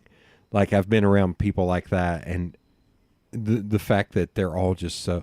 I think the kids, to me, I don't want to say creepier, but it was I felt like the two girls were really putting on an act. There's like some it was very odd affectation going on with those. And you know what? A lot of it could be like trauma. I mean, they've had a lot of trauma in their life, but there is some... I think the two boys came off as more real, but the two girls, they were very like... It's jarring. Yeah. Something about their affectation is so I'm not jarring. Nuts in that. No, it's... creepy is not an incorrect word. Yeah.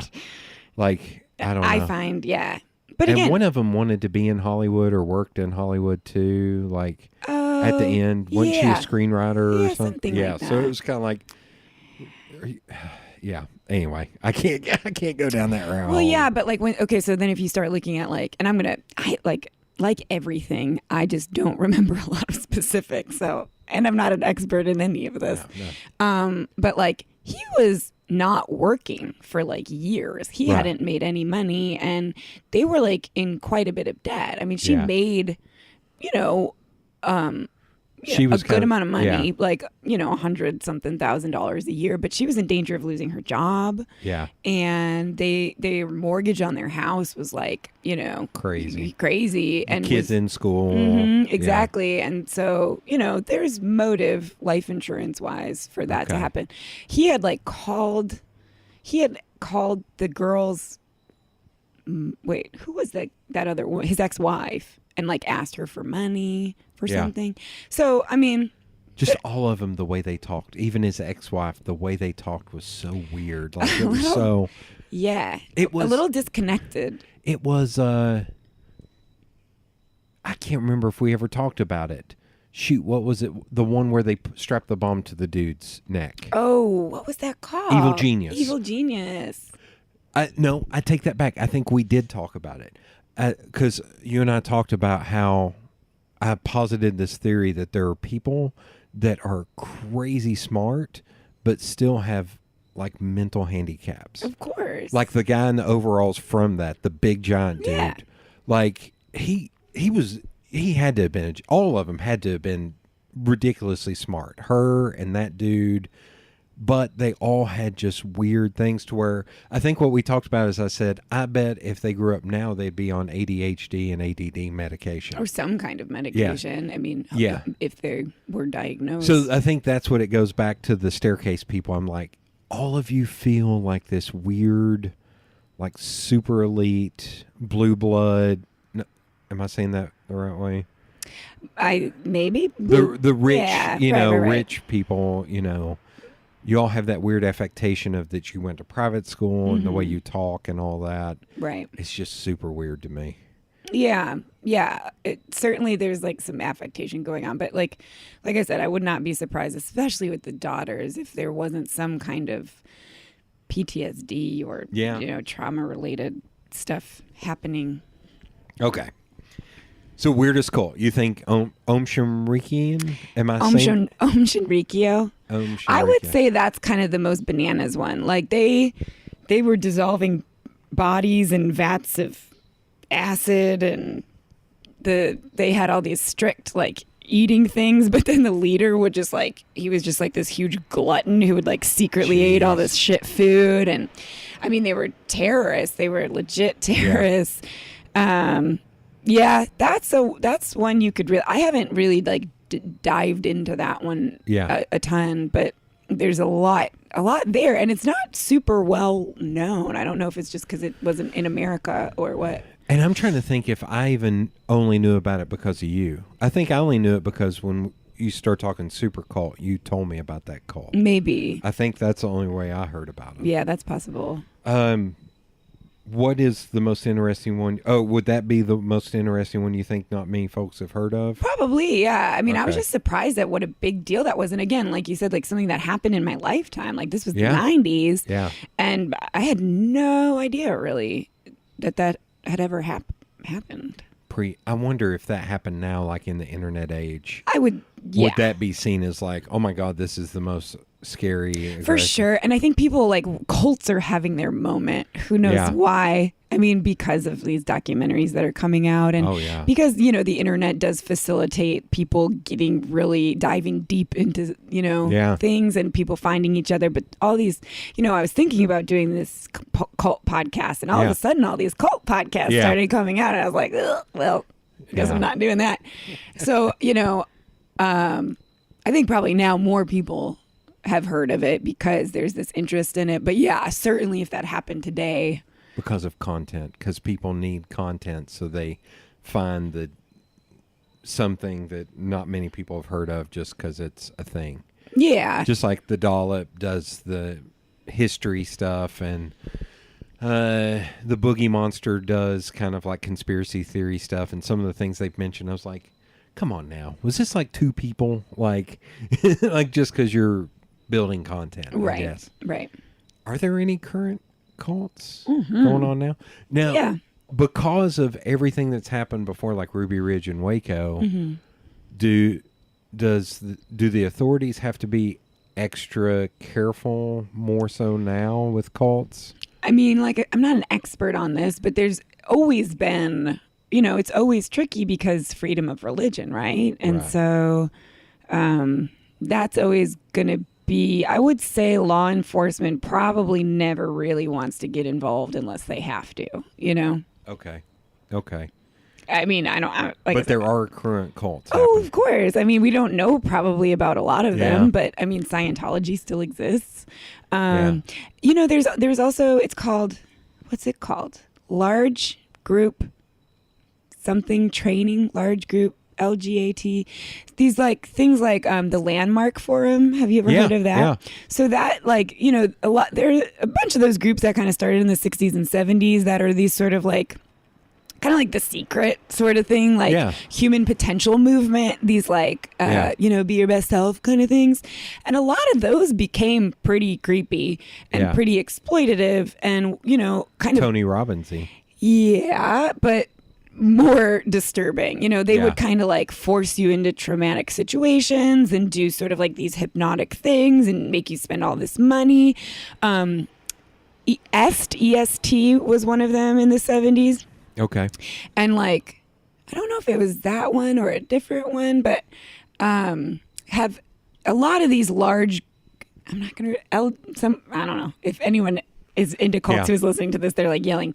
Call in now. These kind of, large group human potentially things, a lot of them had a lot of lawsuits against them because these people would go on these retreats and have like breakdowns and kill themselves. And a lot of controversy around them.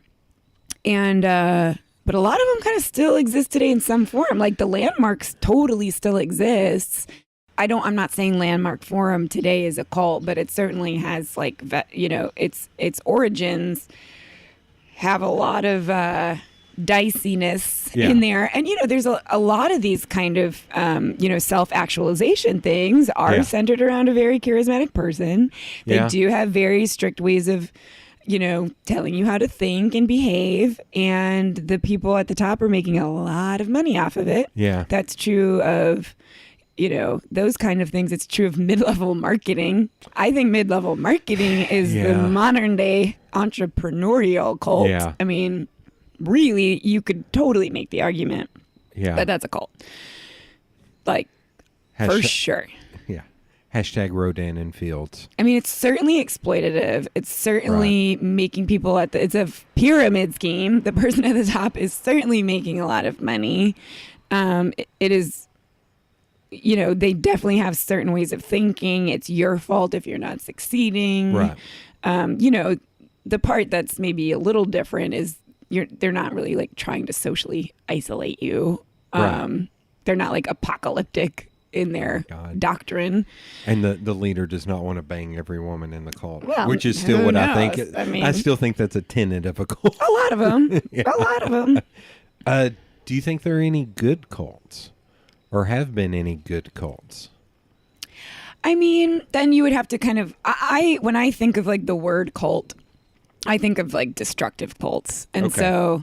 Negative connotation. Okay. Yeah. Like, but that was sort of my idea for Super Cult, the podcast, was like, let's take all of the, benefits that people get from cults, because people are not stupid. They wouldn't join something if it wasn't at least initially giving them something, a feeling of belonging, a way of thinking, a spiritual experience, all of these things. If you take the tenets that draw people into cults and use those for good, I don't know, maybe you could make a good cult. That was sort of my idea with Super Cult. That needs to be on the branding. The first ever good cult. Good cult, yeah. As we wind down here, are there any documentaries, books, or podcasts about cults that you would recommend? Yes. Here we go. Okay, let's do it categorically. And I'm just going to have to rattle them off the top of my head. Documentaries.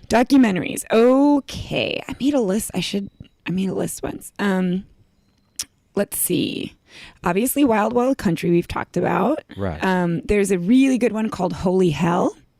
I don't think I've heard of this one. Oh, it's really good. It's a pretty lesser known cult, but the leader was super, super weird. Okay. And I think it's on Netflix. And the guy who made it was in the cult. And oh, wow. Okay. I forget the name of the cult. And he was kind of the unofficial documentarian at the time. So there's a lot of source footage. It's interesting that he was able to get out of it with that. Yeah. And it was all these like young hotties. So it's also just visually very appealing. Really? Like young, naked, hot people in this cult. So that's a good one. Yep. It's on Netflix. Yeah. I'm going through and adding all of these. Oh, it's already on my list. Okay. Oh, there you go. The Source Family is really good. The Source Family? Mm-hmm. It's about a cult called the Source Family. They did a lot of like psychedelic. They were really good musicians. They had a groovy band, and They were kind of fun, but that was one of the dudes who wants to have sex with everyone once. It's always a bad sign. Yeah. So there's that one. I'm looking through to see if it... God, there it is. I'd forgot about the whole bird aspect of the staircase. Oh, the owl. And now the Netflix image is an owl with Oh my gosh, police. that's so funny. That's a cool They piece never of even art. really mentioned it in the whole No. documentary. Geez, I wish I would have like thought of this more. I could have. What am I? I'm trying to see if it recommends any as My Scientology movie, I think I mentioned last time, by That's- Louis Theroux, is pretty fun. Yeah. That's a weird one. That's fun. And then, of course, Going Clear is really, Yeah. really good. Very thorough. There's one called, I think, Sons of Perdition, which is about people leaving the Mormon church. Okay.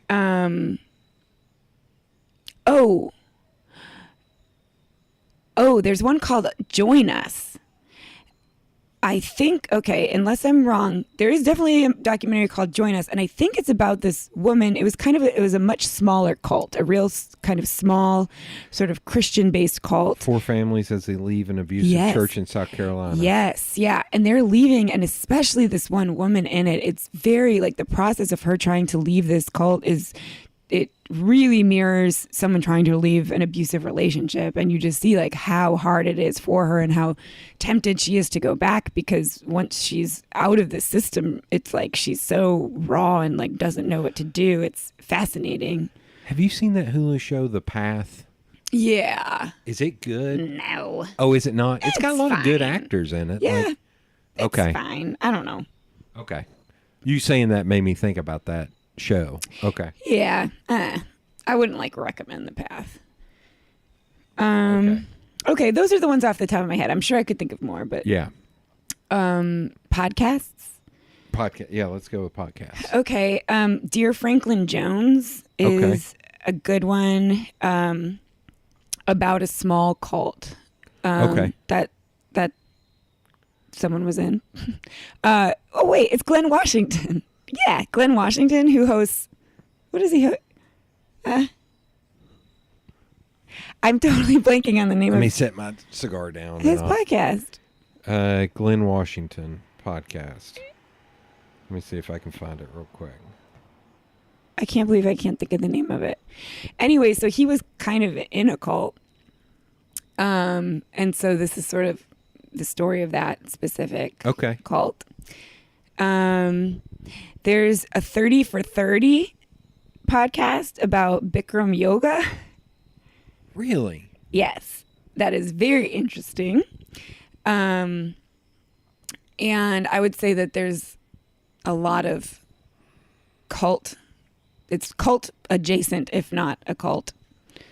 Snap Judgment. Snap Judgment, Glenn Washington. Yeah. Okay. Oh, and then Glenn Washington also hosted a podcast about Heaven's Gate. Oh. That's really fascinating. Just fantastic. I think it's just Okay. called Heaven's Gate. Okay. Great podcast.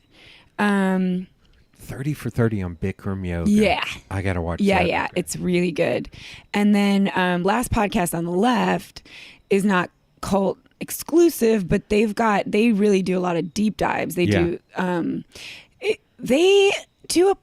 so they kind of are funny. They do a lot of Yeah. joking around. I think that so if you're like not into people joking gallows humor, it's It's not your thing. your thing, but they do a lot of research, and they've got really good like they really think it through, and they have really interesting takes on stuff. I think the thing I struggle with them and that Trillbillies Workman's Party or Working Party is a lot of time there's so many there that they talk over one another to where when I'm trying to work, I can't relax and listen. I have to really focus. So I have a hard time listening to both of those. Okay, yeah, I don't listen to podcasts while I work. I can't. So Okay. I'm usually like we'll do something like embroider or like something where I don't Okay. have to think about it. So Okay. yeah, I because I cannot work while I'm listening to Oh, any okay. people talking. For whatever reason, I can listen to like Pardo, even though he has 4-5 people in there. I think it's because I felt like last podcast on the left, they talked over one another so often. They do, yeah. That it was just like, I can't, because also they sound similar. I was going to say, it took me like a little while to figure out who was talking, and that it is a little bit hard to place, but they really just do an incredible amount of research, and I think they really like consider what's going on, and will sort of do a really good job of putting things in perspective, even though a lot of times they're like doing it in this jokey way. Yeah, if you can kind of that, which can get a little old. They're kind of like, some of them at least are improv dudes, so they do a lot of voices and acting out, which can, like, I don't know, you're killing me. Okay, sidetrack me a little bit. But if you want one that's not so dour. Yeah. That would be a good one to listen to. Yeah. Okay. I don't know if you like the Boogie Monster or not. I've never even heard of it. The Boogie Monster is Kyle Kinane and Dave Stone. Oh, I like Kyle Kinane. And they do, but they end up, Dave like, Stone. Dave's a comedian from Atlanta that lives out in LA now, but hell, they'll have an hour-long podcast and they'll only talk about their conspiracy theory for like 10 minutes because they're just talking about being on the road, and then they in the early days they were ending every episode with a recipe from Dave. Okay. Like I mean, it was just so, they've gotten into it now to where they get into the thing a little bit more. But it's so funny because I love Kyle Kinane and he is so self-hating. So there are times where there'll be like 27 minutes of podcast. He'll be like, "Oh yeah, this is the Boogie Monster with Kyle and Dave."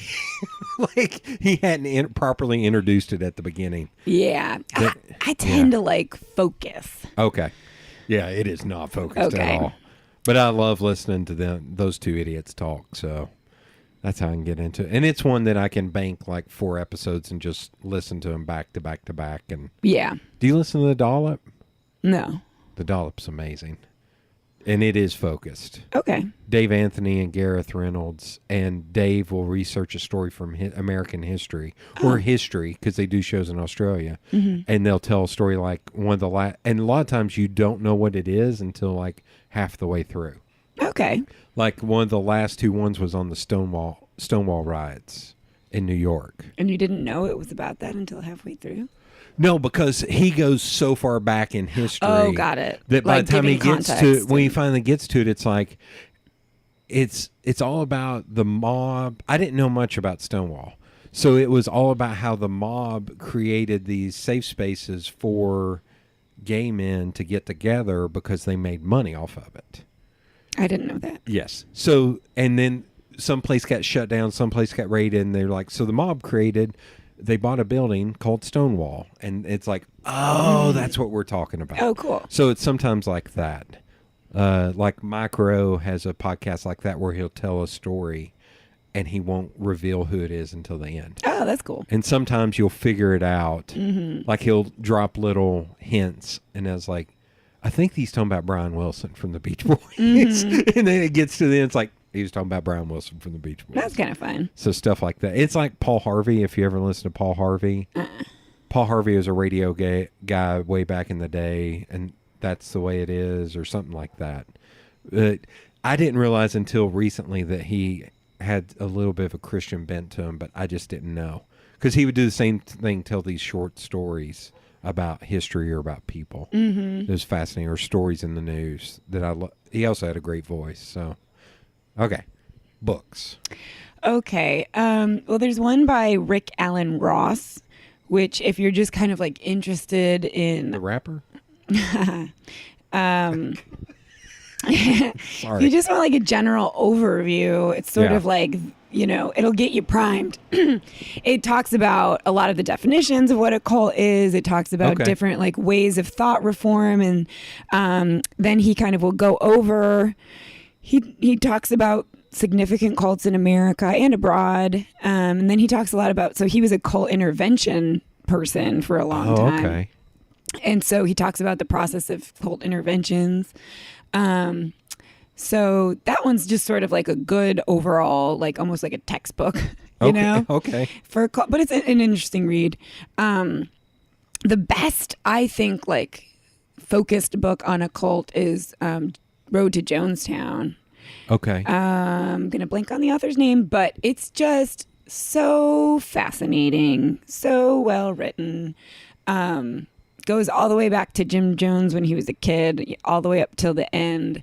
And just that whole story is, I mean, incredibly tragic, but just such a weird, long, winding path. And so many things you just don't know if all you think of is, you know, the drink the Kool-Aid shit. Right. Other books. Road to Jonestown is by Jeff Gwynne? Mm-hmm. Yeah, Okay. that's who it is. I mean, this could be a whole nother topic of conversation. I don't know that I necessarily believe the Manson family was a cult, even though that's Really? generally what people think. Shoot, we didn't even talk about the name.